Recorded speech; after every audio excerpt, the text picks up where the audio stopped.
Welcome back. It's Lucas J. Mather, your host for the Republican Professor podcast. The date is 25 February 2025, years after, not the Big Bang, but after Jesus. We are getting to the next part of our very famous Dissent, Scalia's Dissent, and Morrison versus Olson. We're in Roman numeral 1, and I think it would be helpful to pull it up again. Roman numeral 1. So let's go to Google Scholar. We're going to be using Google Scholar for this. I'm sharing my screen. Feel free to call me Sharon. I'm at Google Scholar. Go to case law, go to federal courts, type in Morrison versus Olson, 1988, and we have to scroll down. Sometimes you can just do, search or find, Control F, find, dissenting, and that will get you right to Scalia's dissent, which is what we're interested in. There we go. Now I'm going to scroll down to Roman numeral 1. That's where we left off. The present case began when the legislative branch and executive branch became embroiled in a dispute concerning the scope of the congressional investigatory power, which, as is often the case with such inter-branch conflicts, became quite acrimonious. Isn't everything in politics acrimonious? Sure seems like it. Is it just me? Uh, as my mentor Michael Uhlman used to say, American politics is the gift that keeps on giving. And the crown jewel of the American political regime, American politics, is the American presidency.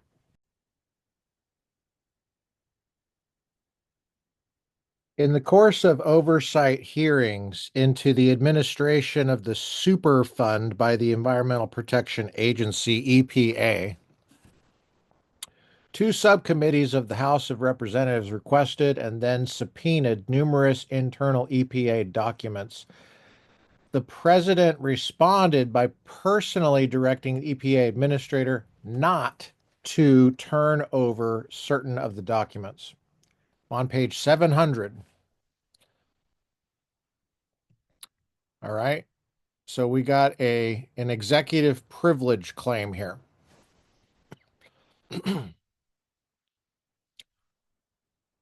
This is during President Reagan. Well, what happened then?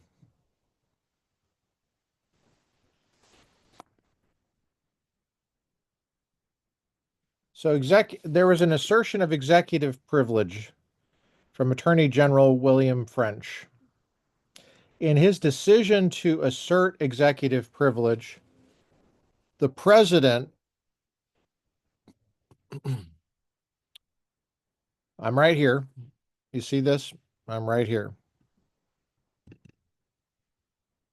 In his decision to assert executive privilege, the president was counseled by appellee Olson, who was then Assistant Attorney General of the Department of Justice for the Office of Legal Counsel, a post that has traditionally been had responsibility for providing legal advice to the president, subject to removal of the Attorney General. The House's response was to pass a resolution citing the EPA administrator who had possession of the documents for contempt.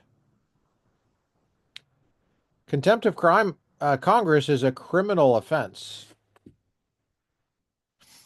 The United States Attorney, however, a member of the executive branch, initially took no steps to prosecute the contempt citation. Instead, The executive branch brought the immediate assistance of the third branch by filing a civil action asking the district court to declare that the EPA administrator had acted lawfully in withholding documents under a claim of executive privilege. The district court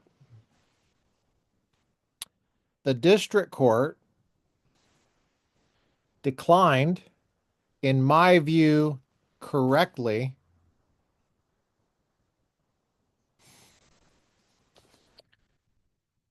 to get involved in the controversy and urged the other two branches to try compromise and cooperation rather than confrontation.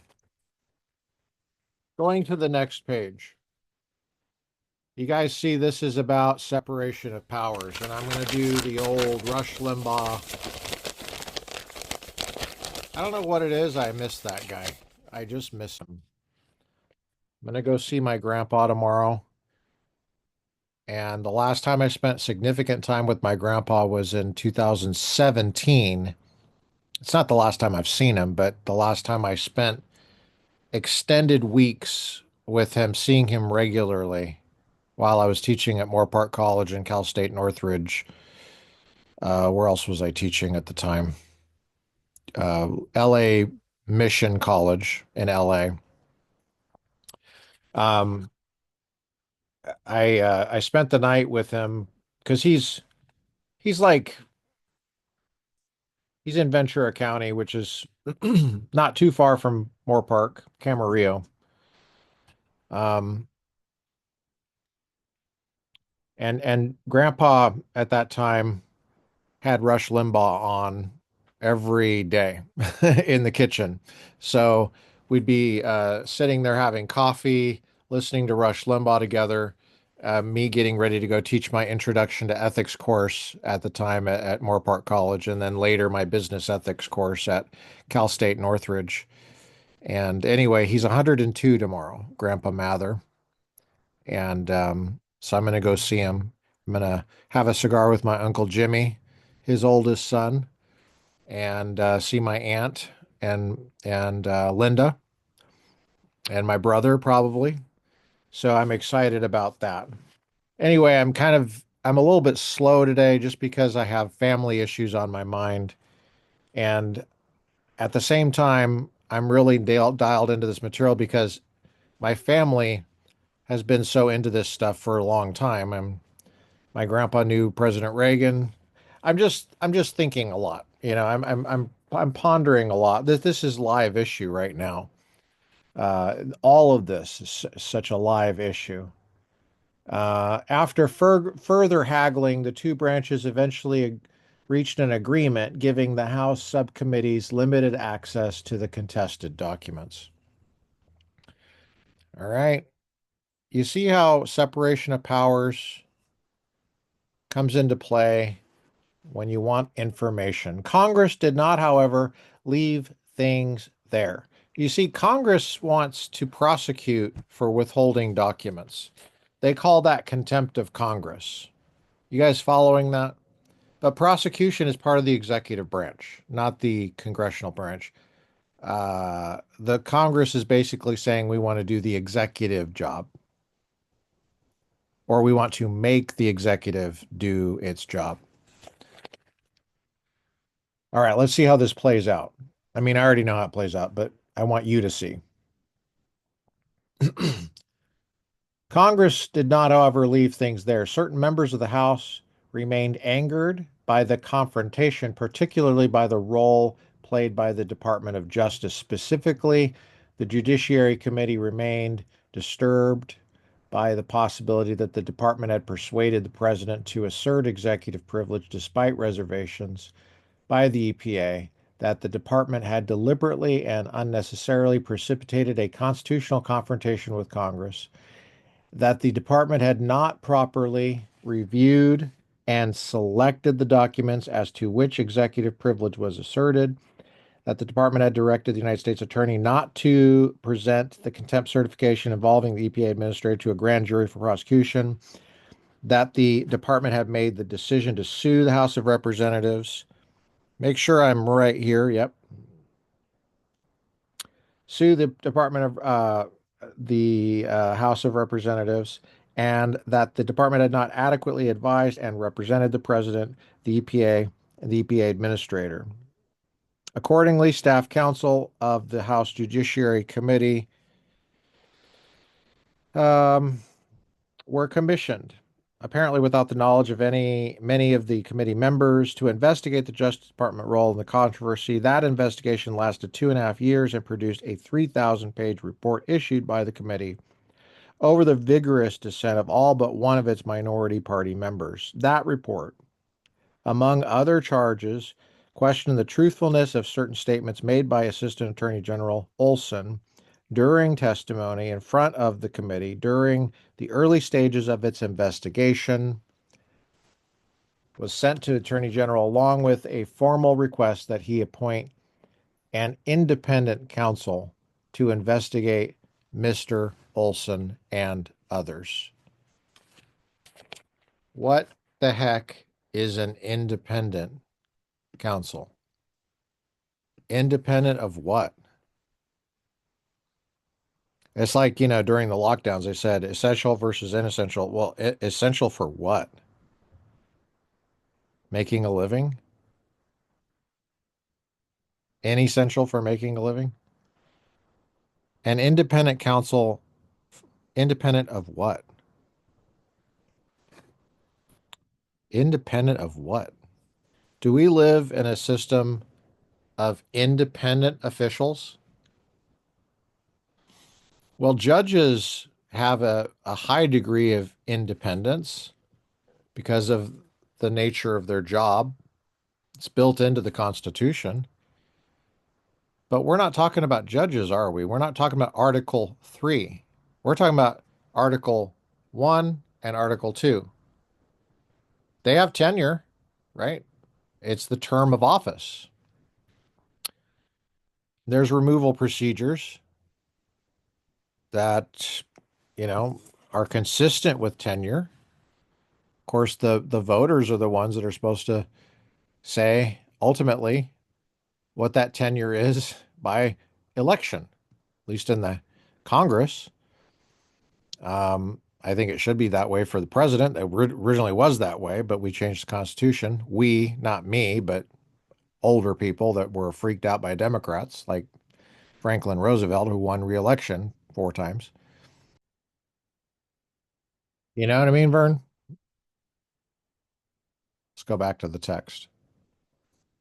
Independent of what? As a general matter, the act before us here requires the Attorney General to apply for the appointment of an independent counsel within 90 days after receiving a request to do so.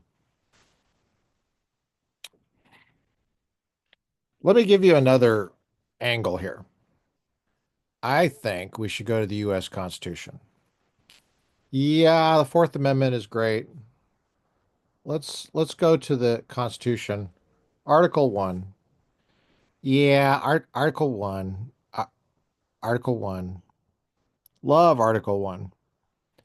Notice all legislative powers herein granted shall be vested in a Congress of the United States, which shall consist of a Senate and a House of Representatives. All legislative, not some, all legislative powers, but it's herein granted. It's cabined. It's not all possibly conceivable legislative powers. It's all legislative powers herein granted. They are empowered to make laws. Um, and now when you go to Article 2, you'll see that the uh, president is obligated to uh, to to to follow the law, right? The president takes an oath to uphold the law and shall, well, he's the chief law enforcement officer. Okay. He's not only the commander in chief, but he shall take care that the laws be faithfully executed. Now, notice the word shall here in Article 2 of the U.S. Constitution, Section 3, the very last sentence. The president shall take care that the laws be faithfully executed. So you have a dispute between this provision and the executive power clause. Sometimes it's called the vesting clause.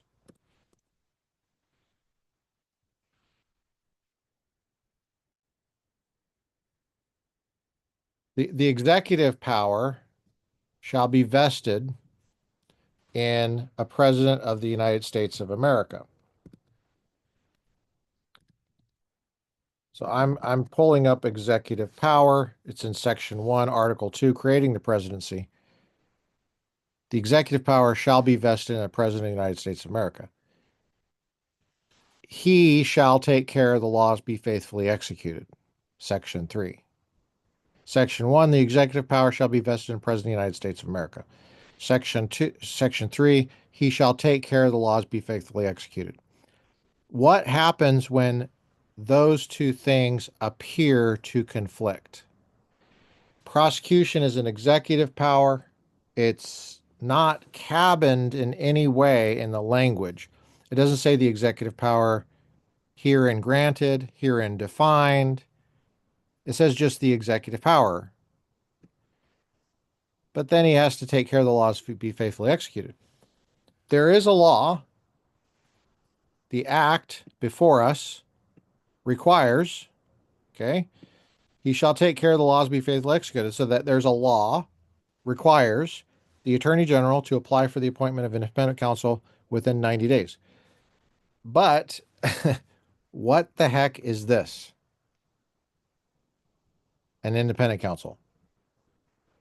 Is it someone with executive power that's not the president?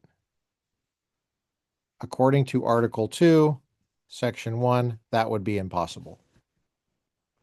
That's what this dispute is about. That's what Scalia is nailing down. That's what Scalia is pointing out. Now, let's keep going.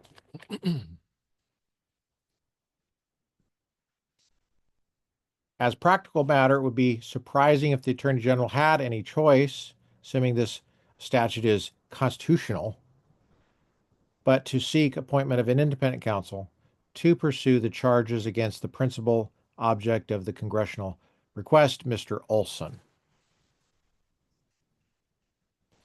Merely the political consequences to him, the president, to him and the president, of seeming to break the law by refusing to do so would have been substantial. How could it not be, the public would ask, that a 3,000-page indictment drawn by our representatives over 2.5 years does not even establish reasonable grounds to believe that further investigation or prosecution is warranted with respect to at least the principal alleged culprit. Moving over here now. I'm moving over here, giving you a different angle of my tie, okay? Because I know that you guys have short attention spans, which is okay. We're just people. But the act establishes more than just practical compulsion. Although the court's opinion asserts that the Attorney General had no duty to comply with the congressional request, that's not entirely accurate. He had a duty to comply unless he could conclude that there were no reasonable grounds to believe that prosecution was not that prosecution was warranted, but merely that further investigation was warranted. After a 90-day investigation in which he was prohibited from using such routine investigative techniques such as grand juries, plea bargaining, grants of immunity, or even subpoenas, the court also makes much of the fact that the courts are specifically prevented from reviewing the Attorney General's decision not to seek appointment? Yes, but Congress is not prevented from reviewing it. The context of the statute is acrid with the smell of threatened impeachment, where, as here, a request for appointment of an independent counsel has come from the Judiciary Committee of either the House of Congress or the Attorney General. The Attorney General must, if he decides not to seek appointment, explain to that committee why. Thus, by application of this statute in the present case, are you guys following this? It's wonderful. It's a wonderful read. I'm going to do the Rush Limbaugh thing. We're doing a short one today because of family issues this week. Got my grandpa's birthday party tomorrow. He's 102 years old, for crying out loud. Happy birthday, Grandpa.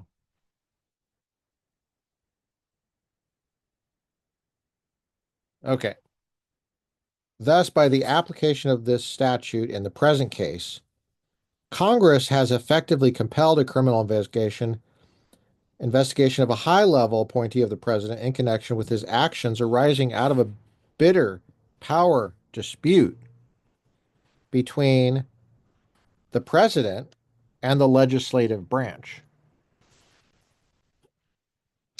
Mr. Olson may or may not be guilty of a crime, we do not know, but we do know that the investigation of him has been commenced, and not necessarily because the president or his authorized subordinates believe it is in the interest of the United States, in the sense that it warrants the diversion of resources from other efforts and is worth the cost in money and in possible damage to other governmental interests, and not even leaving aside those normally considered factors, because the president or his authorized subordinates necessarily believe that an investigation is likely to unearth a violation worth prosecuting, but only because the Attorney General cannot affirm, as Congress demands, that there are no reasonable grounds to believe that further investigation is warranted. The decisions regarding the scope of that further investigation, its duration, and finally whether or not the prosecution should ensue are likewise beyond the control of the president and his subordinates. Now we're in section 2, and I'd rather not get into this. I want to do one section at a time. But I'm going to just read just a little bit into the next section to give you a flavor. If to describe this case is not to decide it, the concept of a government of separate and coordinate powers no longer has meaning. The court devotes most of its attention to such relatively technical details as the appointments clause and the removal power, addressing briefly and only at the end of its opinion the separation of powers. He's talking about the majority opinion in this case. Remember, he's dissenting in Morrison versus Olson here.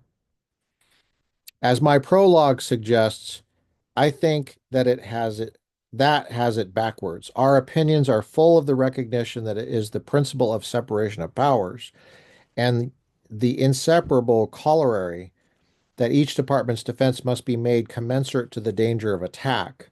That's from Madison in Federalist 51, which gives comprehensible content to the appointments clause and determines the appropriate scope of removal power. Thus, while I'll subsequently discuss why our appointments and removal jurisprudence does not support today's holding, I begin with a consideration of the fountainhead of that jurisprudence, the separation and equilibrium of powers. So we'll get to this next time. It's a separation of powers document here, and it's wonderful. It's about removal. It's about appointment. It's about appointment and removal under the president. Does this sound like anything going on right now? It's about removal of executive employees by the person that holds the executive power, the president. It's about the power struggle between Congress, which wants to try to have a chunk of the authority, dig its fingers in there and say, no, you can't remove, versus what the executive power entails analytically. Does it entail analytically removal? If you can't remove, how can you control? If you can't control, then is it really executive power? You see where this is going. This is a really important case. Scalia does a masterful job. I'm so excited that you joined me today on the Republican Professor podcast. We'll see you next time for Roman numeral 2 on Scalia's dissent in Morrison versus Olson.